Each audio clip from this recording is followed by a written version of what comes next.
क्वथनांक में उन्नयन में अपने दो सवाल काफी आते हैं, जो दो सूत्र हैं। एक तो आता है del TB is equal to TB minus TB naught. Sir del TB क्या है? डेल टीबी है क्वथनांक में उन्नयन। टीबी क्या है साहब? विलयन का क्वथनांक। और टीबी नॉट क्या है?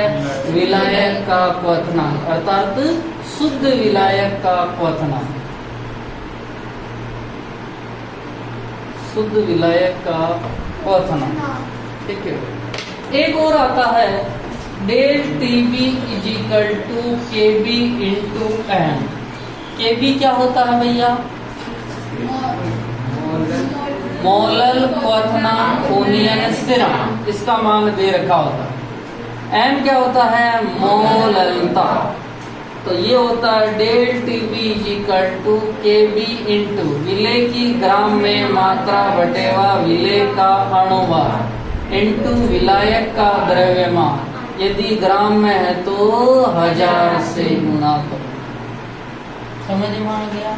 यहाँ से मैं डेल टीबी निकाल के यहाँ पुट आउट करूंगा। यदि मेरे को विलयन का पूछा है तो इसको इधर ले लूंगा, ठीक है, और विलायक का पूछा तो इनमें से पहले निकालू। जैसा क्वेश्चन दे रखा वैसे इन दो फॉर्मूलों का यूज करूंगा, ठीक है। अब बात आती है कि सर शुद्ध विलायक यदि जल होना तो जल का क्वथनांक कितने डिग्री सेंटीग्रेड होता है भैया? 100। तो जल के लिए मैं कह सकता हूँ टीबी नॉट इजिकल टू होता है 373.15 के लिए, क्योंकि 100 डिग्री 100 में 273 जोड़ूंगा तो कितना हो जाएगा? 300। समझ में आ गई? तो लिखो क्वेश्चन पहला क्वेश्चन लिखना। एक पात्र में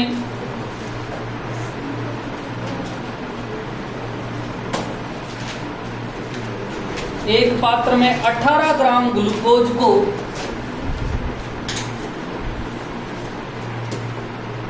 18 ग्राम ग्लूकोज को 1 किलोग्राम जल में घोला जाता है।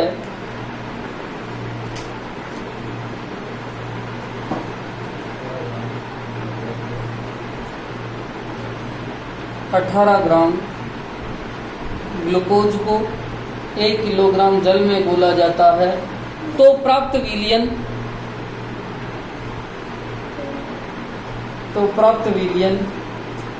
किस ताप पर उबलेगा? तो प्राप्त विलयन किस ताप पर उबलेगा? लिखना नीचे जल के लिए केबी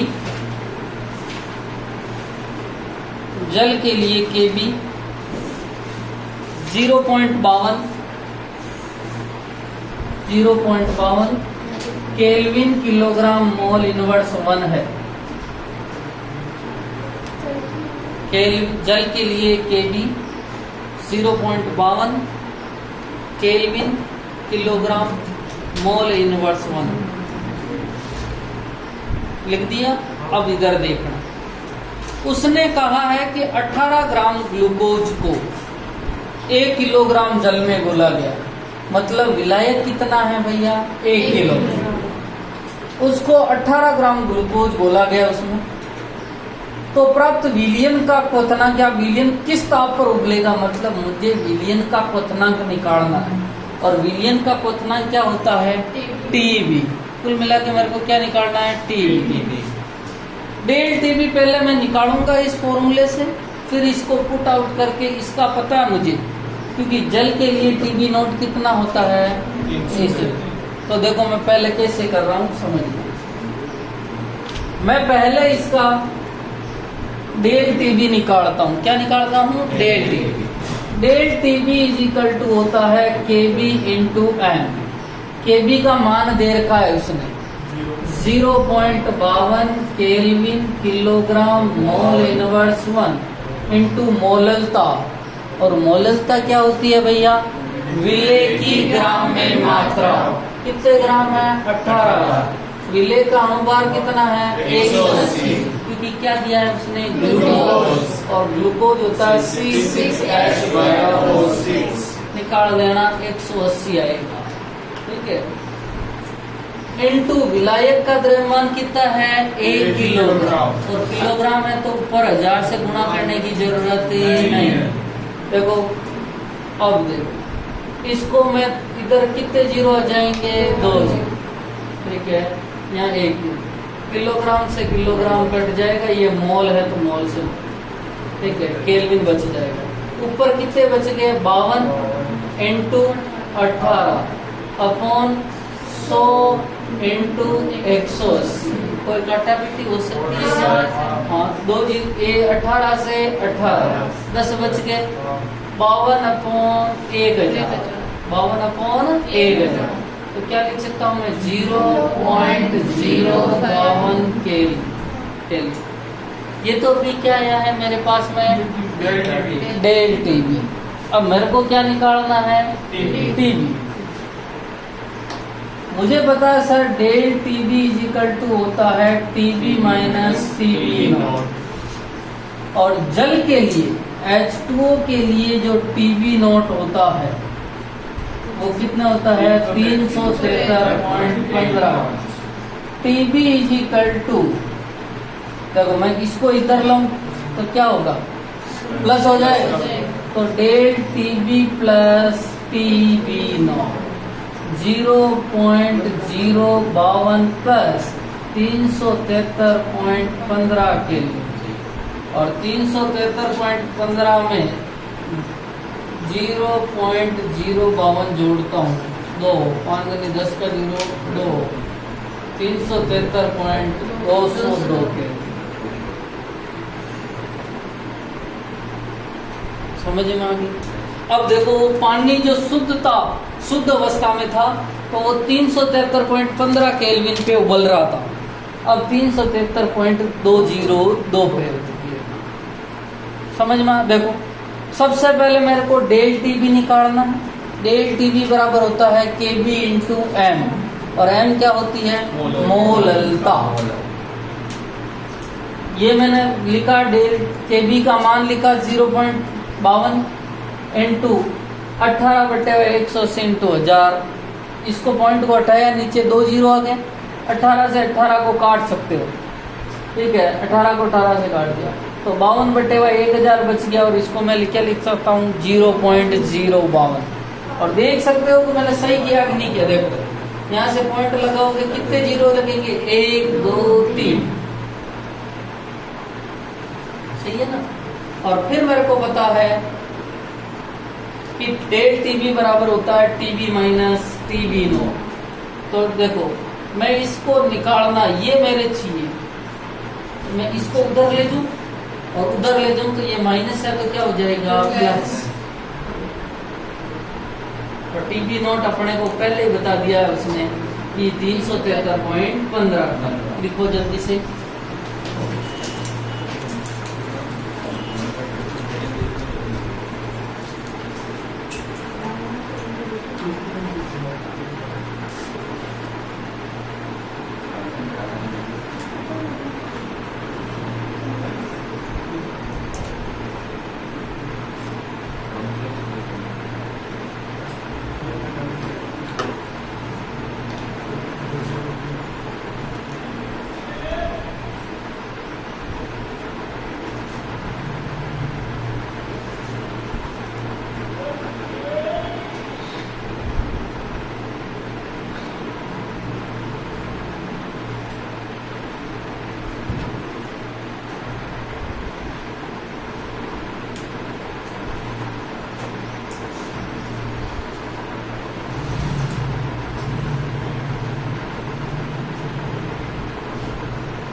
देख लिया?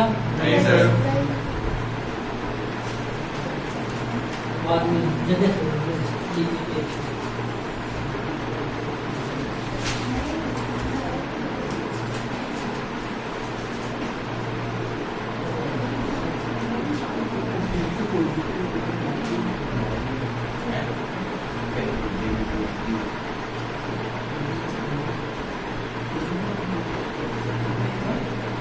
नेक्स्ट करें।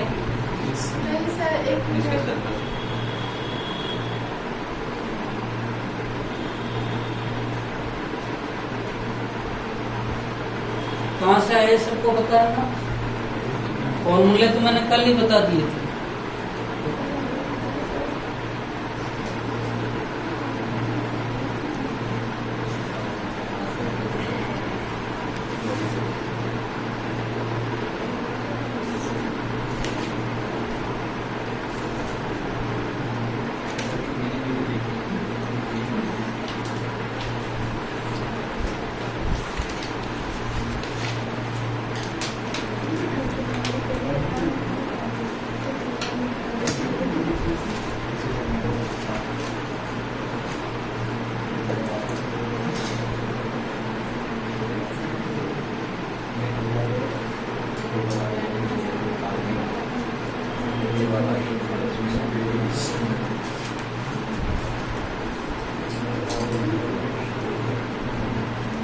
लिखो क्वेश्चन।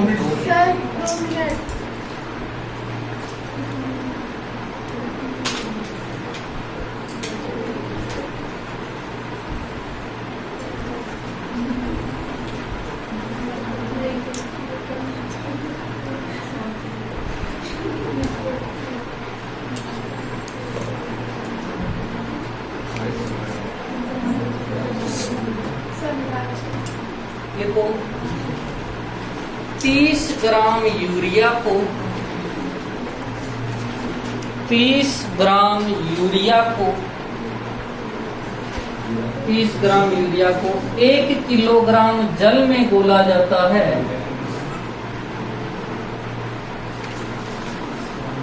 1 किलोग्राम जल में घोला जाता है तो प्राप्त विलयन का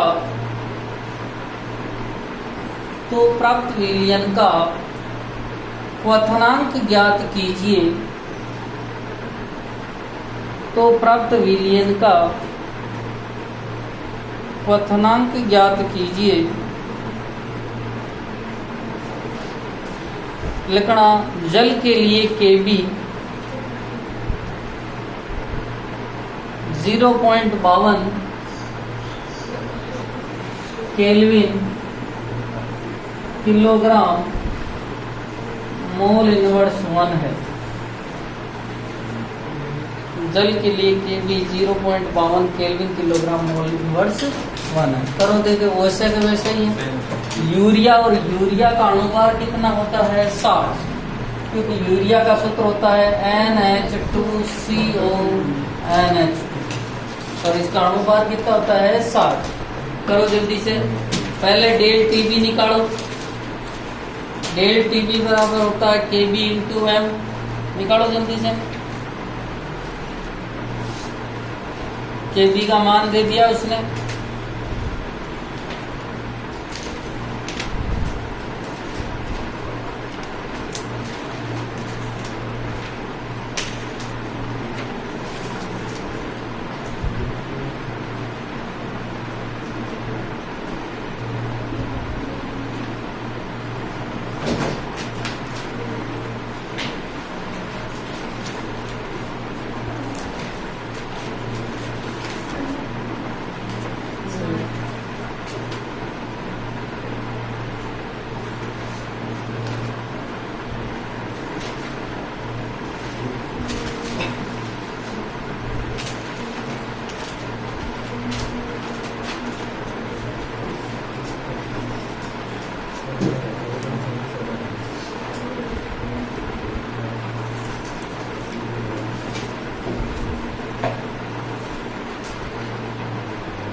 इसमें टीबी पूछा है, ध्यान रखना, विलियन का पूछा।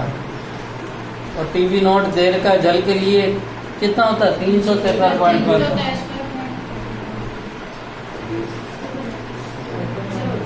हो गया? किसके हो गया? हो गया मांगते कितना आया? 0.0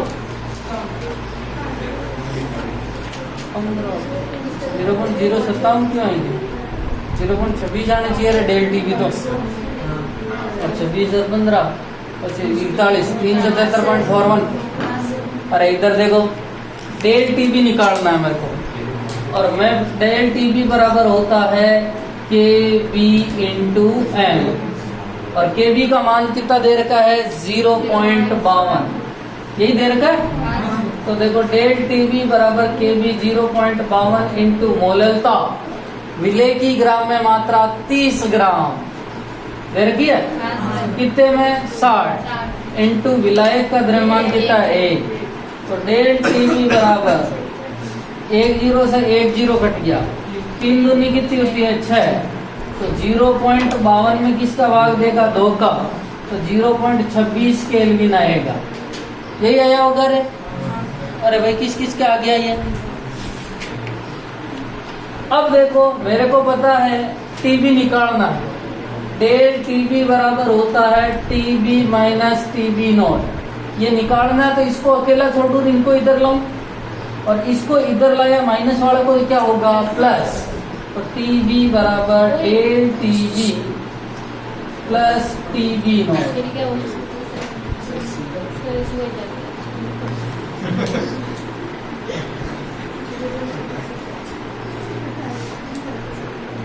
डेल टीबी कितना होता है? 0.26 प्लस 373.15, तो 373.41 के। ये किसका आया आंसर? तेरा नहीं है यार, तेरे अभी तो क्या, जल्दी से करो।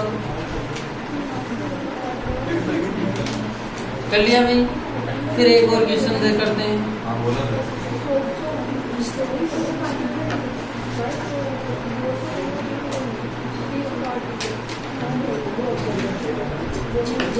काटा फटी सीख जाओ। देखो क्वेश्चन,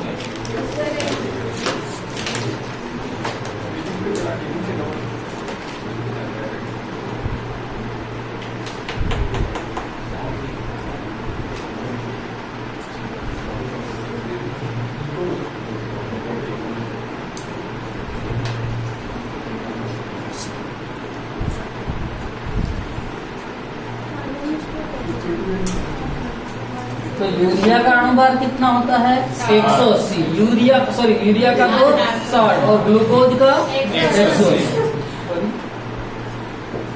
क्वेश्चन लिखना, शुद्ध बेंजीन का क्वथनांक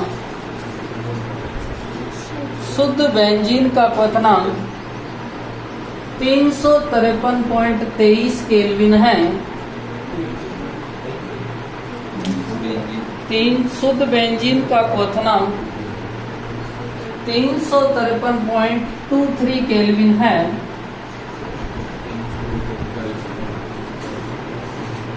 नेक्स्ट फुल स्टॉप लगा के लिखना। 1.80 ग्राम अवाष्पशील विलेय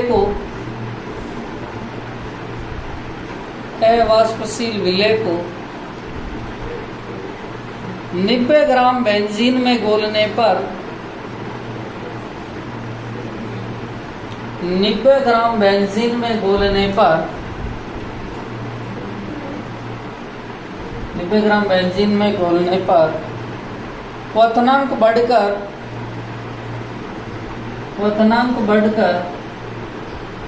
354.11 केल्विन हो जाता है।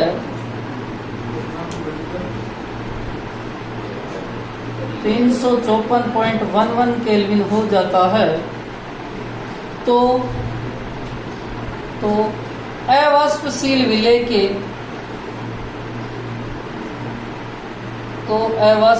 विलेय के मोलर मोलर द्रव्यमान या अणुभार की गणना कीजिए। अणुभार की गणना कीजिए यदि बेंजीन के लिए Kb का मान 2.53, बेंजीन के लिए Kb का मान 2.53 केल्विन किलोग्राम मोल इनवर्स 1 है।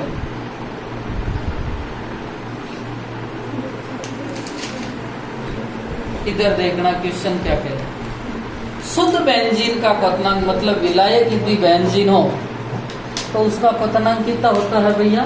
353.23। इसमें 1.80 ग्राम अवाष्पशील विलेय, और विलेय आते ही मुझे पता है विलेय की ग्राम में मात्रा कितनी है? 1.80 ग्राम। विलेय को गोलने पर प्राप्त विलयन का क्वथनांक बढ़कर, विलयन का क्वथनांक को क्या लिखते हैं? टीबी, और टीबी कितने केल्विन हो जाता है? 354.11 केल्विन हो जाता है। तो अवाष्पशील विलेय के मोलर द्रव्यमान या अणुभार की गणना कीजिए।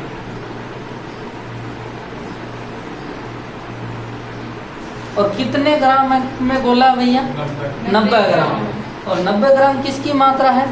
बेंजीन। और बेंजीन क्या है यहाँ पर? विलायक। और विलायक को किससे लिखते हैं? WA। और WA का मान कितना है? 90। तो हमें MWB बताना है। कुल मिला के मुझे ये बताना है, तो देखो KB का मान उसने दिया है, WB का मान पता है, WA का मान पता है, डेल TB का मान निकालना पड़ेगा पहले तो। और डेल TB निकलेगा कौन से वाले फॉर्मूले से? इस वाले से, क्योंकि TB और TB नॉट पता है। सही है ना? तो देखो मैं इसको कैसे कर रहा हूँ, समझना। मुझे पता है सर TB, और TB मतलब विलियन का होता है। ये कितना बता रखा है भैया? 354.11 के माइनस TB नॉट कितना होता है? 353.23 के। ठीक है, अब मैं इसको घटाऊ देखें। 354.11 353.23, हाँ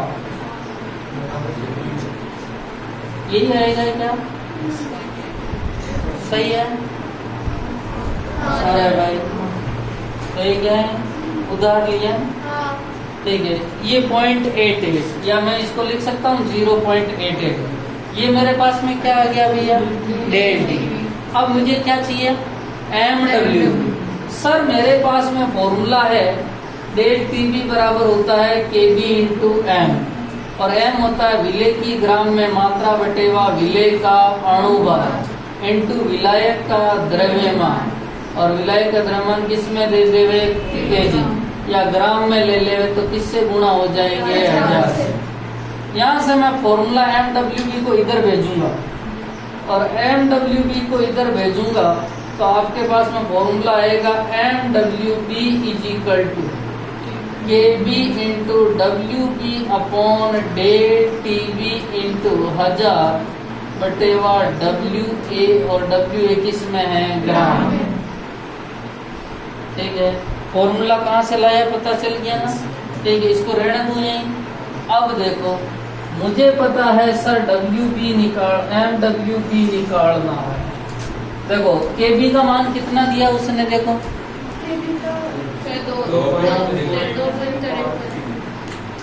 ठीक है, WB विलेय की ग्राम में मात्रा कितनी है? 1 मॉडल। ठीक है, डेल TB का मान कितना है भैया? 0.8। सही है? ठीक है, नेक्स्ट देखो WB का मान कितना है? 90, और ऊपर क्या कर दूं? 1000, क्योंकि ग्राम में है 90। MWB इज इक्वल टू, कुछ काटापीटी हो सकती है क्या? देखो इसको नीचे लाऊं तो कितने जीरो हो जाएंगे? 2। अरे भाई 2 से 2 कटा दूं क्या? इसके 2 पॉइंट और इसके 2 पॉइंट कट गए, ठीक है, 100 आ जाएंगे। अब कोई काटा पीटी हो सकती है, देखो 1 2 3 1 2 3 9 दूनी 18 20 हो, तो 253 इंटू 20 अपॉन 88 सही है क्या? अब देखो 88 को 3 से गुणा करना, 8 करी 24 का 4 2 8 करी 24 और 2 26 264, तो वो तो कम होगा। और काटापीटी कर सकते हैं क्या? 10/44 2530/44 यही है, ये आ जाएगा अपने पास। इसको 44 का भाग इसमें दे देंगे, कितना आएगा? 57 पॉइंट। लिखो जल्दी से।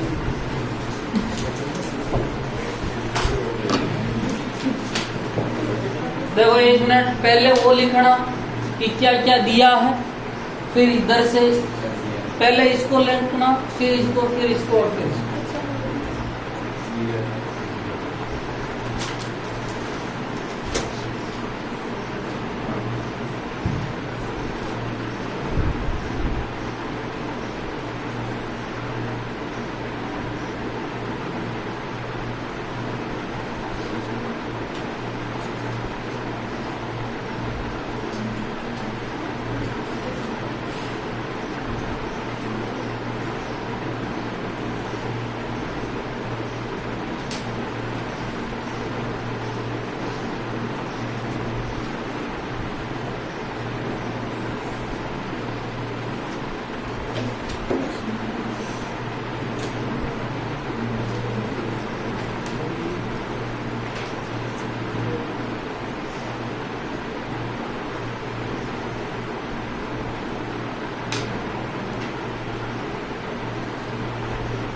कितना क्वेश्चन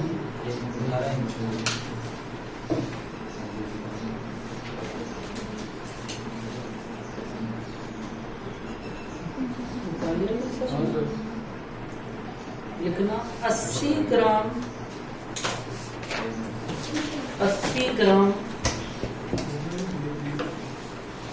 NaOH को NaOH को क्या कहते हैं? Sodium hydroxide. 80 ग्राम NaOH को 2 किलोग्राम जल में घोला जाता है।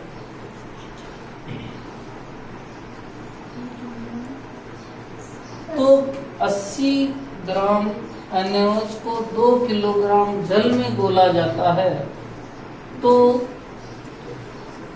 क्वथनांक में उन्नयन ज्ञात कीजिए। तो क्वथनांक में उन्नयन, और क्वथनांक में उन्नयन को क्या कहते हैं? डेल टीवी ज्ञात कीजिए यदि जल के लिए Kb, यदि जल के लिए Kb 0.52 kelvin kilogram mole inverse 1 है। यदि जल के लिए Kb 0.52 kelvin kilogram mole inverse 1 है। ओके, अब नेक्स्ट हेडिंग लिखो, जगह छोड़ देना। तीसरा अणु संख्या गुणधर्म पढ़ रहे हैं अपन, हिमांक में अवनमन।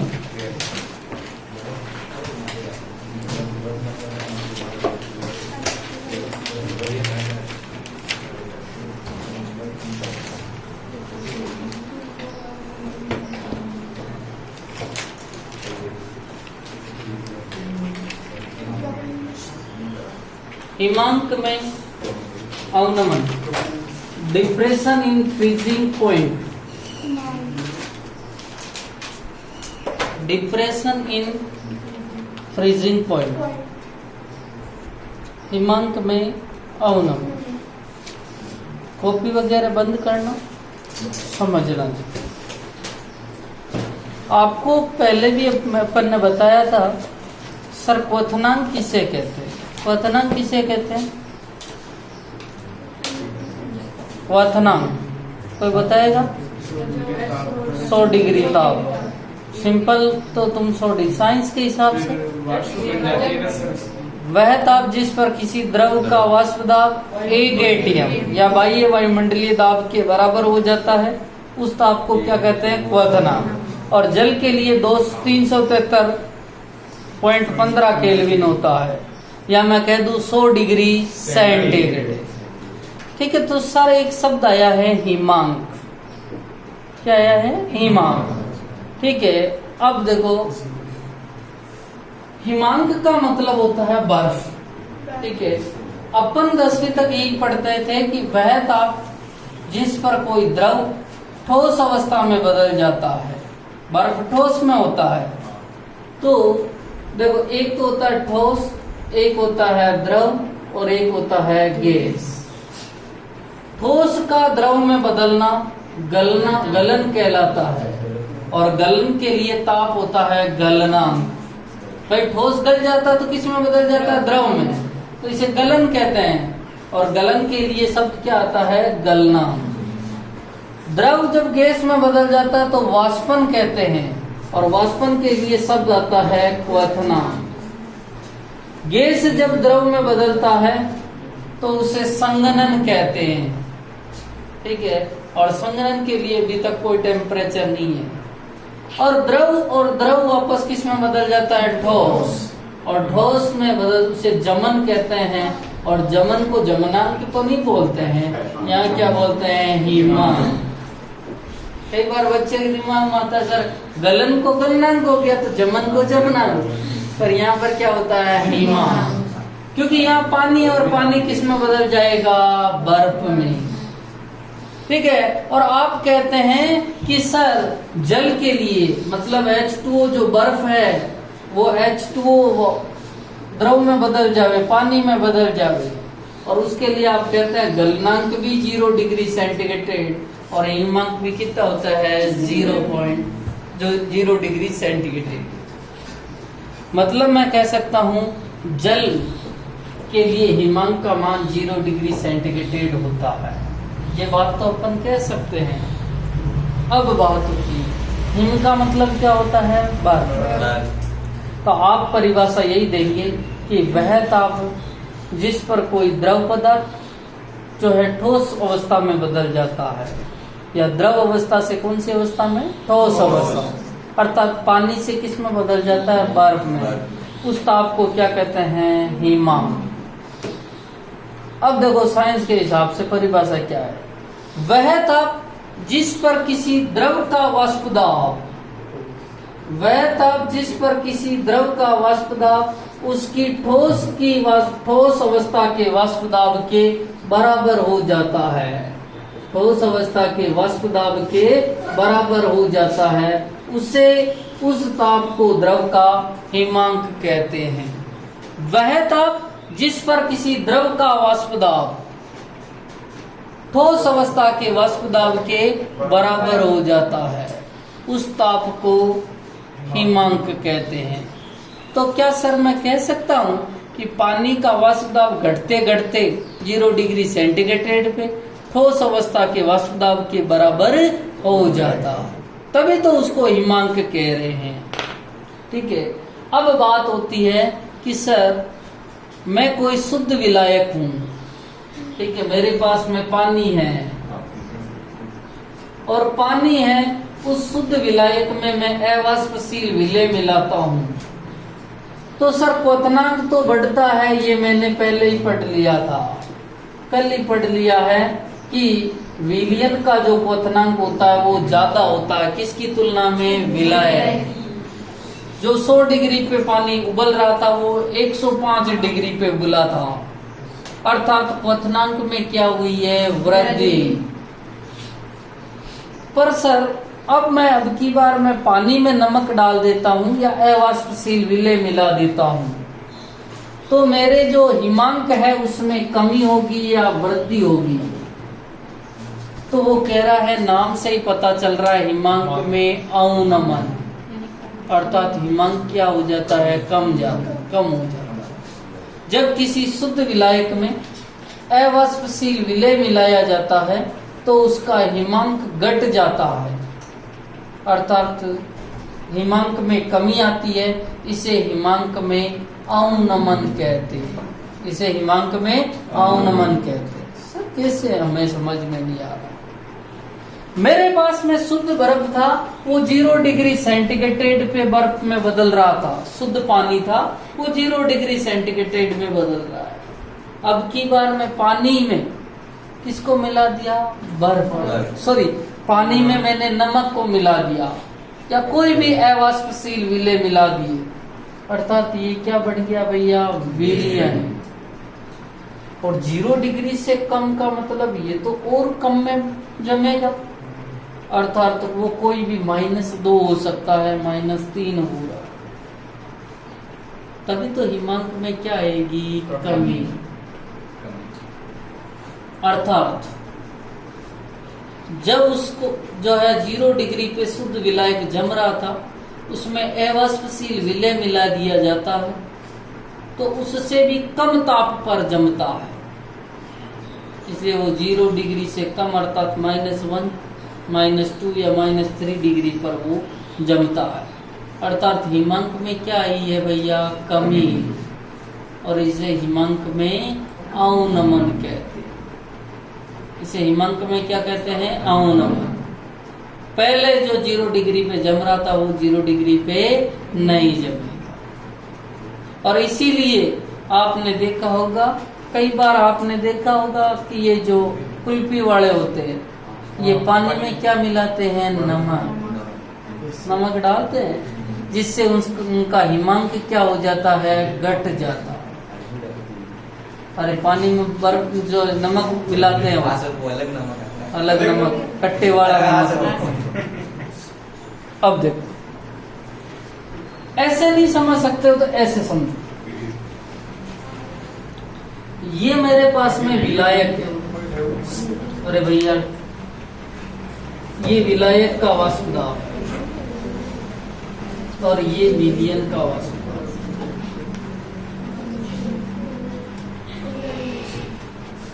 ठीक है, मुझे पता है विलायक का वाष्प दाब ज्यादा होता है शुद्ध विलायक का, और विलयन का वाष्प दाब क्या होता है, कम। ये तो अपन ने पहले ही पढ़ लिया था। जब किसी शुद्ध विलायक में अवाष्पशील विलय मिलाया जाता है तो उसके वाष्प दाब में कमी आती है, इसे वाष्प दाब में अवनमन कहते हैं, और ये उसकी ठोस अवस्था का वाष्प दाब है।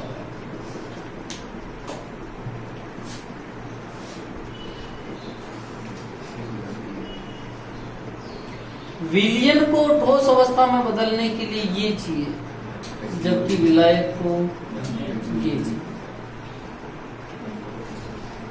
सही बात, ठीक है। विलायक का वाष्प दाब ज्यादा होता है और विलयन का कम होता है।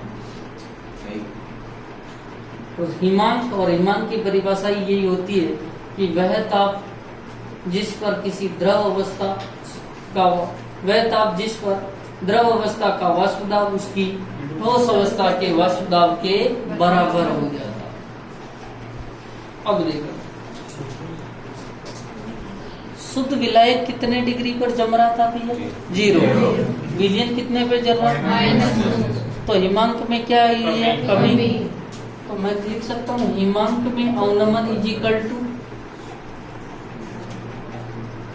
अब की बार विलयन का ज्यादा है कि विलायक का ज्यादा है, विलायक।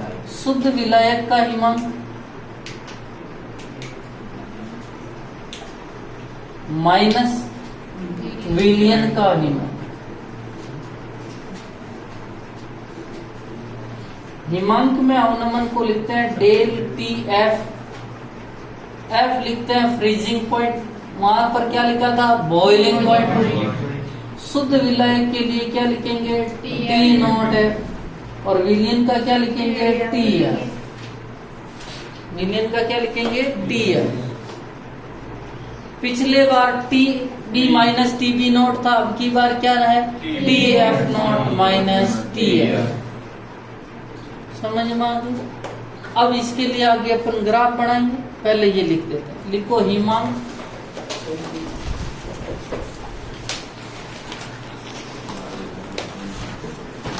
लिखना वह ताप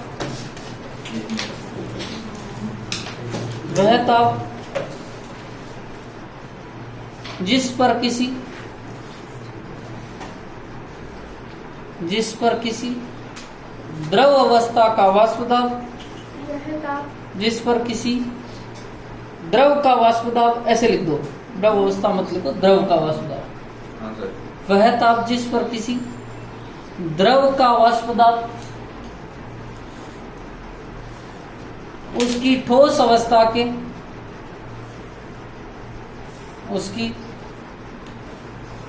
अवस्था के वाष्प दाब के बराबर हो जाता है,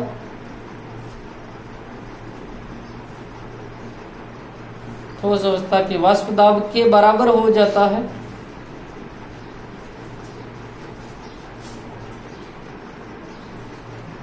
उस ताप को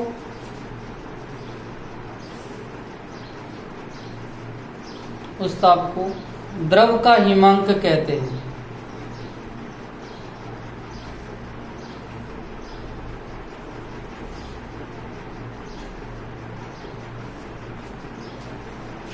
उस ताप को द्रव का हिमांक कहते हैं। लिख दिया, ठीक है। अब लिखना नेक्स्ट पॉइंट से, जब किसी शुद्ध विलायक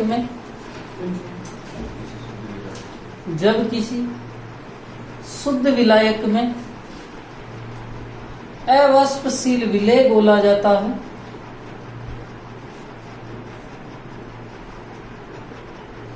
अवाष्पशील विलय घोला जाता है, तो विलयन का वाष्प दाब, जब किसी शुद्ध विलायक में अवाष्पशील विलय घोला जाता है तो विलयन का वाष्प दाब घट जाता है, तो विलयन का वाष्प दाब घट जाता है। इसलिए विलयन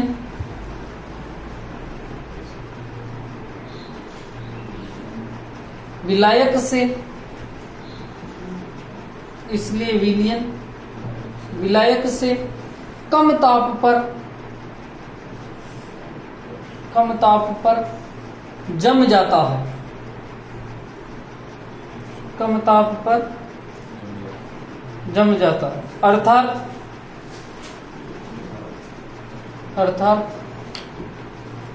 विलयन का हिमांक शुद्ध विलायक से कम होता है,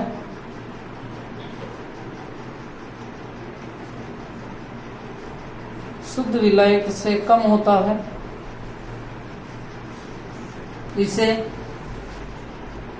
हिमांक में अवनमन कहते हैं।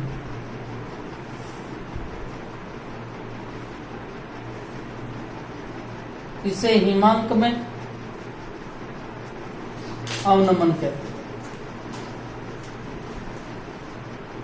हाँ, आपको कोई कह दे कि पानी 0 डिग्री सेंटीग्रेड पे जमता है, इस पानी में मैंने नमक मिला दिया तो कितने डिग्री पर जमेगा?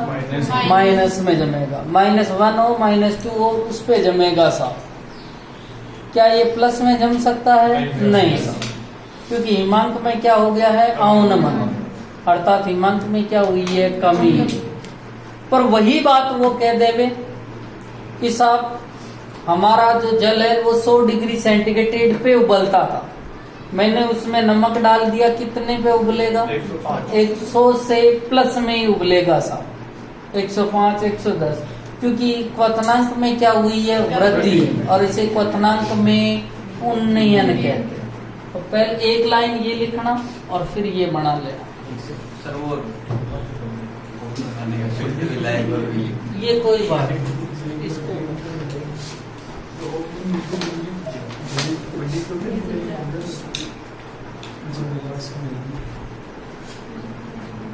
पहले ये लिखो।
देखना है।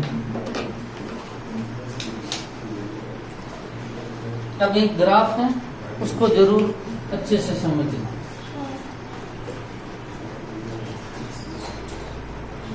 मेरे पास में वाष्प वर्सेज ताप में ग्राफ है। एक तरफ तो वाष्प दाब है और एक तरफ मेरे पास में ताप है।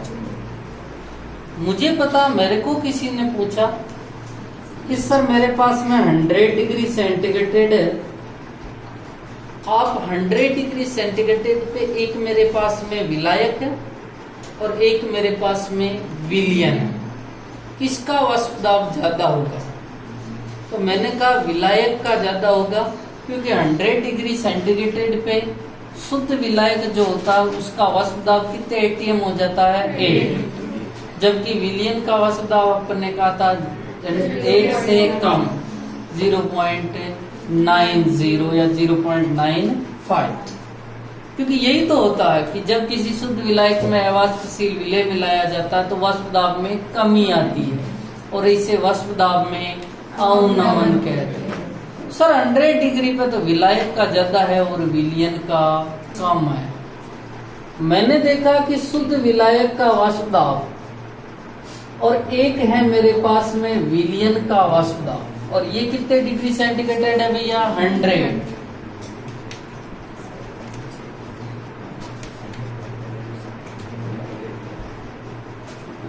सर ये तो विलायक है और ये कौन सा है? विलयन। ये तो वाष्प दाब की बात होगी कि सर एक निश्चित तापमान पर जो है शुद्ध विलायक का तो ज्यादा है और विलयन का क्या है? कम है। अब बात करते हैं हिमांक पे चलते हैं। हिमांक की परिभाषा होती है कि वह ताप जिस पर किसी द्रव का वाष्प दाब उसकी ठोस अवस्था के वाष्प दाब के बराबर आ जाता है। इनको मैंने द्रव मान लिया। क्या मान लिया भैया? द्रव। क्या मान लिया? द्रव। ठीक है, अब द्रव मान लिया, ठीक है, और ठोस अवस्था का वाष्प दाब का जो है ग्राफ ऐसे होता है। दोनों ही द्रव हैं, ठीक है। अब देखो इसको मैं मिटा दूं, ये तो ठीक है, ठोस अवस्था का वाष्प दाब का ये होता है। मेरे पास में दो है पदार्थ, एक विलायक है और एक विलयन है। ये मेरे पास में विलायक है और ये मेरे पास में क्या है? विलयन, और ये ठोस अवस्था का वाष्प दाब है।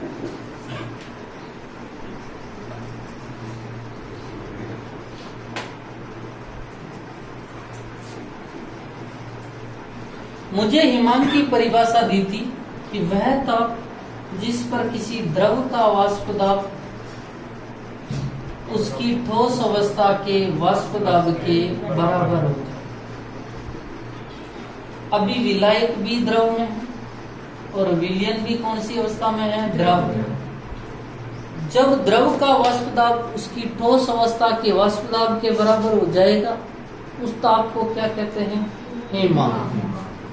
मैंने कहा भाई द्रव, जैसे ये ठोस का वाष्प दाब है और ये द्रव का है, मैंने कहा द्रव तू घटाता जा और किसके बराबर लेके आ जा? ठोस अवस्था। तब जाके तू किस में बदल जाएगा? ठोस अवस्था में, और तेरा हिमांक क्या है? ये अभी विलायक है, मैं विलायक द्रव अवस्था में। मैंने कहा भाई तेरे टेम्परेचर या वाष्प दाब को पहले घटा और घटा के तेरे को इसके बराबर लाना पड़ेगा। तो विलायक ने कहा साहब अपन तो घटा रहे हैं और घटाने के बाद में मैं इस टेम्परेचर पर जो है ठोस अवस्था का वाष्प दाब और विलायक का वाष्प दाब क्या हो गया भैया? बराबर। और ये ठोस अवस्था का वाष्प दाब, विलायक और वाष्प दाब दोनों बराबर हो गए, तो ये तो हो गया T0F। क्या हो गया भैया? T0F। T0F क्या था भैया?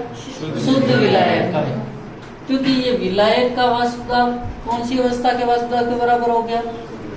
ठोस अवस्था।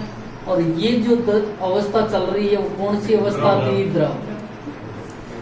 द्रव अपना वाष्प दाब घटाते इस पोजीशन पर आया, और इस पोजीशन पर आने पर उसका वाष्प दाब जो है वो उसकी ठोस अवस्था के वाष्प दाब के बराबर आ गया। मैंने कहा विलियन साहब आप भी कुछ वाष्प दाब को घटाइए, ठीक है। विलियन ने कहा अपन भी घटा रहे हैं। इस पोजीशन पर जाकर विलियन और ये भी कौन सी अवस्था है उसकी? द्रव अवस्था। ठीक है, और वो इस पोजीशन पर जाकर उसका वाष्प दाब जो है ठोस अवस्था के वाष्प दाब के बराबर। ये क्या आ गया भैया? टी है। मुझे बताओ विलायक का हिमांक ज्यादा है कि विलयन का हिमांक ज्यादा है? विलायक का ज्यादा है और विलयन का क्या है? कम। ठीक है, अपन जैसे विलायक का 0 माने तो विलयन का क्या होगा? माइनस। विलायक का मैं 5 डिग्री मान लूं तो विलयन का 5 से क्या होगा? कम। ठीक है, तो अपन हिमांक में क्या है भैया? कमी। और इसे हिमांक में अवनमन कहते हैं। इसे हिमांक में क्या कहते हैं? अवनमन कहते हैं। मुझे पता है सर, क्या मैं इसको ऐसे लिख सकता हूँ? T not F greater than हो जाएगा टी एफ। क्या कह सकता हूँ क्या? हाँ सर, क्योंकि आपको पता है कि ग्राफ पढ़ते हैं तब अपन एक यही पढ़ते हैं कि सर ये माना कि यदि 0 है, इधर चलता हूं, इसको आपने 5 बना दिया तो ये 0 और 5 के क्या है? मध्य है। तो मेरे को इस ग्राफ को देखने पर पता चला है कि टी नॉट एफ ज्यादा है किसकी तुलना में? T F. ठीक है, देखो मैंने ये ग्राफ की पहला ये तो समझना कि ठोस अवस्था के वाष्प दाब के लिए ऐसी लाइन होती है। ठीक है, वापस समझना, ग्राफ समझ में आ गया तो सारा ही समझ में आ जाएगा। मुझे पता है कि ठोस अवस्था का वाष्प दाब का ग्राफ ऐसे होता है। मुझे ये भी पता है, ये तो ठोस अवस्था है, कि किसी भी एक टेम्परेचर पर विलायक का वाष्प दाब ज्यादा होता है और विलयन का वाष्प दाब कम होता है। शुद्ध विलायक का ज्यादा होता है और विलयन का क्या होता है? कम। ये पता। तीसरी बात, हिमांक किसे कहते हैं? वह दाब जिस पर किसी द्रव का वाष्प दाब ठोस अवस्था के वाष्प दाब के बराबर है। ये कौन सी पोजीशन में है? भी दोनों द्रव। इनको मैंने कहा भाई साहब आप अपने वाष्प दाब को घटाते हो और घटा के किस पोजीशन पे लेके आना है? ठोस अवस्था। इसने घटाया घटाया घटाया, इस पोजीशन पे लाके इसने बराबर कर दिया। इसने घटाया और घटाने के बाद में इस पोजीशन पे लाके बराबर किया। किसी बच्चे के दिमाग में आवे कि सर मैं तो ऐसे घटाऊं तो आप क्या करोगे? ऐसे एक का यहाँ लाऊं और एक का यहाँ लूं। ऐसे भी तो हो सकता है सर, दोनों एक ही पोजीशन। किसी के दिमाग में आवे भैया जब भी ग्राफ बनता है तो या तो ऐसे बनता है या ऐसे बनता है। घटने में ये तो बढ़ने वाला, ये घटने वाला अपन ऐसे ही तो बढ़ाते हैं, चरघातांकी रूप से घटती है। ठीक है, सीधी तो घटती है। इसलिए विलायक घटते घटते घटते यहाँ इस पोजीशन पे आके और विलयन का वाष्प दाब घटते घटते अब यहाँ से ताप में लाइन खींच लो, किसका ज्यादा है? ये विलायक वाली है टी नॉट एफ है और ये विलयन वाली क्या है? टी है। कौन सी ज्यादा है? टी नॉट एफ और टी एफ क्या है? कम। अब देखो, अरे भाई विलायक का 0 मान रहे हो तो विलयन का क्या हो जाएगा? माइनस। ठीक है, विलायक का मैं 5 डिग्री मान लूं तो इसका कितना हो सकता है? 3 हो सकता है, 2 हो सकता है, मतलब विलयन का कम होता है।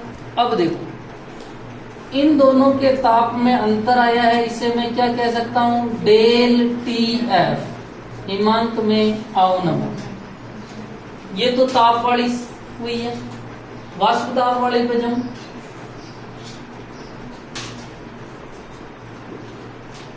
इसको मैं क्या लिखूंगा भैया? Del P.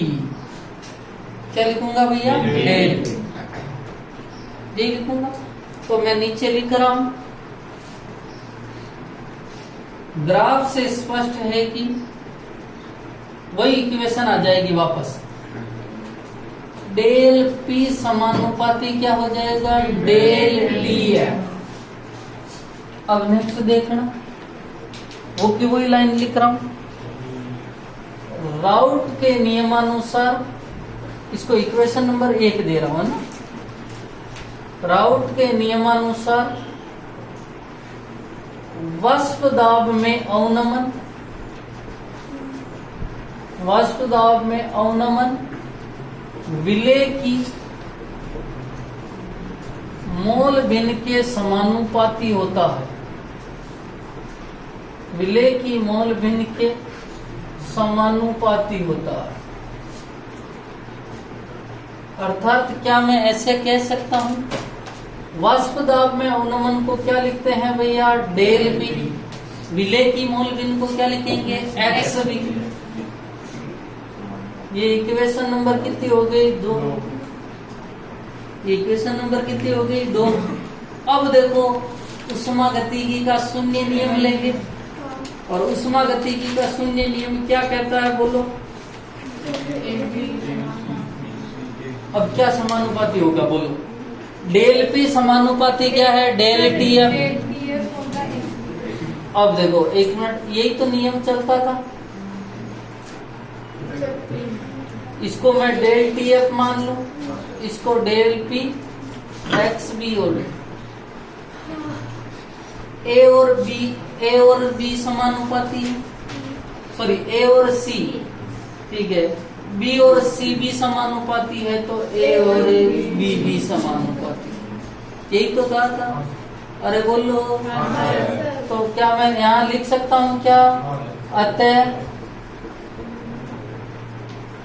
Del T F समानुपाती एक्स बी कहां से लाया, उष्मागतिकी के शून्य नियम से, के शून्य नियम से। आपको याद होना चाहिए कि उष्मागतिकी का शून्य नियम यही कहता है। अब आगे समानुपाती को क्या करूंगा, हटाऊंगा, तो डेल टी एफ बराबर क्या लगाऊंगा भैया, के एक्स बी। कोई पूछ ले के क्या है साहब, हिमांक अवनमन स्थिरांक, और के एफ बढ़ जाएगा मोलल हिमांक, ठीक है।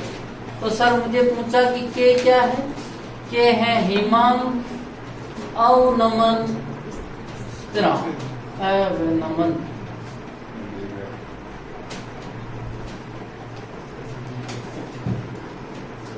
लिखो जल्दी से, फिर आगे सोल्व कर लेंगे ना अपन। देखो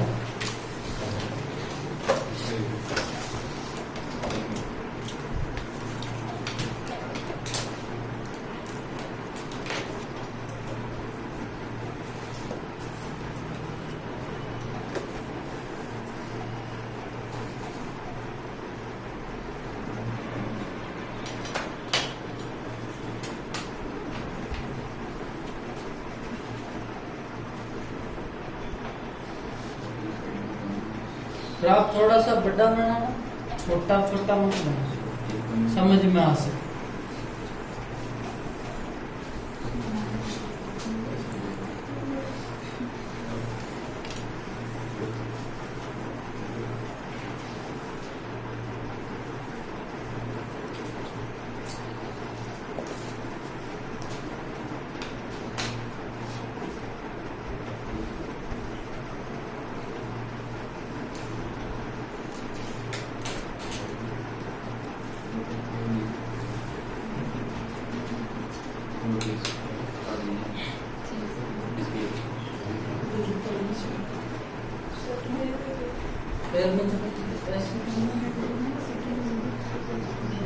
ऐसे जा रहा है, सीधा तो बनते हैं।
एक्स बी क्या है भैया?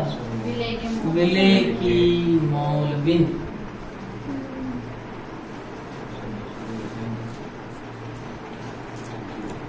एक्स बी क्या होती है? विलेय की मॉल।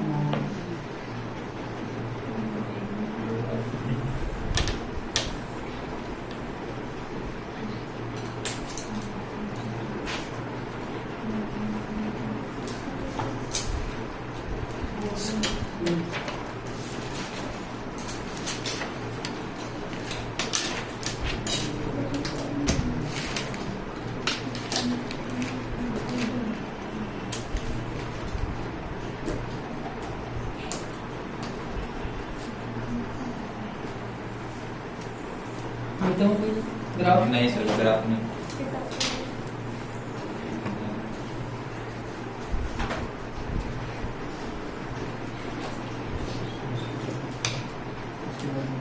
हाँ, इसके बाद वो लिखना।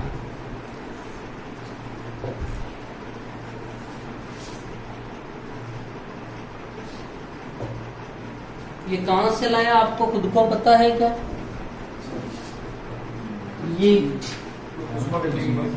ये वाला डेल पी समानुपाती है। अरे भाई अपन ने ये पढ़ा था, del P upon P naught is equal to होता है एक्स बी। ये पढ़ा था कि अवाष्पशील विलययुक्त विलयन के लिए वाष्प दाब में आपेक्षिक अवनमन विलय की मोल बिन के बराबर होता है।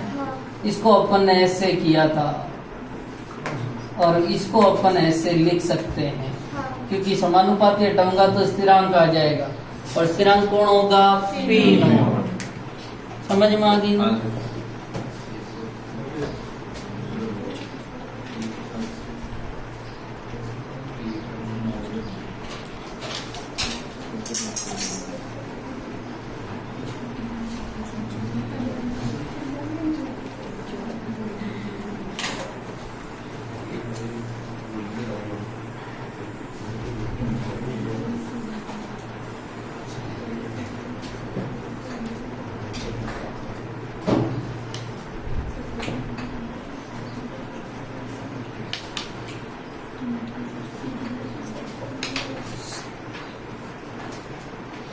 अब देखो, स्टार्ट करो आगे। नहीं सर।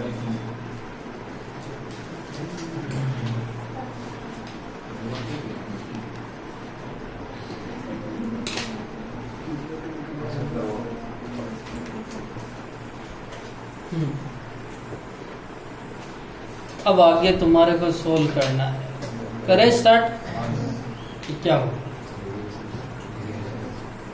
आप मुझे बताते जाना कि इसके बाद में क्या है।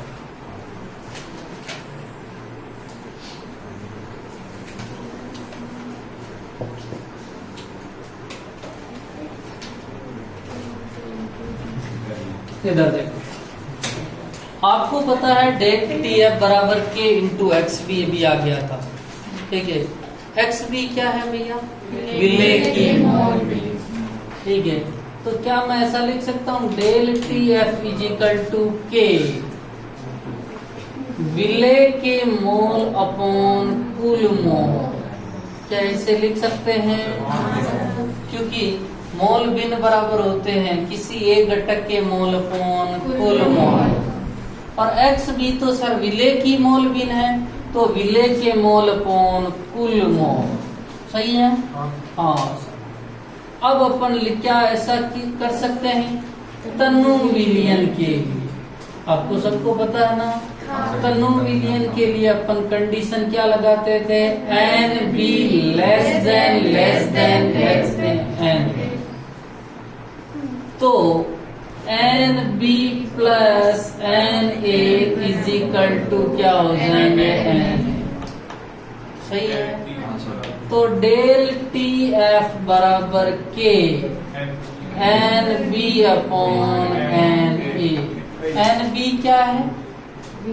विलेय के मोल। एन ए विलेय के मोल। Del T F is equal to के विलेय की ग्राम में मात्रा बटेवा विलेय का अणुभार बटेवा विलायक की ग्राम में मात्रा बटेवा विलायक का अणुभार। सही है क्या? अरे बोलो। ठीक है, अब देखो, अब A/B/C/D कर सकता हूँ क्या? तो आगे क्या लिखूंगा भैया? Del TF is equal to K into WB/MWB into WMWA/WA।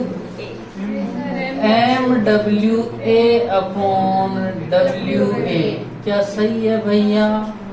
अरे बोलो। ठीक है, अब देखो, क्या मैं इसको ऐसे लिख दूं क्या? Del TF is equal to K into MWA into WB/MWB into WA। और आपको ये राशि समझ में आ रही हो? विलेय की ग्राम में मात्रा बटेवा विलेय का अणुभार इंटू WA विलायक की ग्राम में मात्रा। ये क्या है? मोललता। M is equal to WB/MWB into WA। और ये क्या होती है? मोललता। सर मोललता है सर। K इंटू MWA जो होता है वो KF के बराबर हो जाएगा, और KF जो होता है इसका नाम होगा मोलल हिमांक अवनमन स्थिरांक। यही होगा ना? वहां लिखा था अपन ने मोलल क्वथनांक उन्नयन स्थिरांक। तो देखो, डे K इंटू MWA तो हो गया KF। Del TF is equal to KF into M। वहां तो आया था KBM, यहाँ क्या है? गया KF। ठीक है, अब KF की इकाई की बात कर ले कि सर KF की इकाई क्या होगी? तो KF is equal to del TF/M। Del TF होता है केल्विन, और मोललता की क्या होती है? मोल पर केजी। तो क्या हो जाएगा इसकी? Kelvin kilogram mole inverse. और देखो, दोनों की इकाई क्या है? समय। फिर आपको एक और लिखाया जाएगा, अवाष्पशील विलेय का अणुभार व डेल TF में संबंध। यही लिखेंगे ना? पहले उतारो। समझ में आ गया क्या? देखो, सेम ही है पूरा का।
स्टार्ट करो कहीं? हाँ सर। इधर देख, सबने लिख लिया? हाँ सर।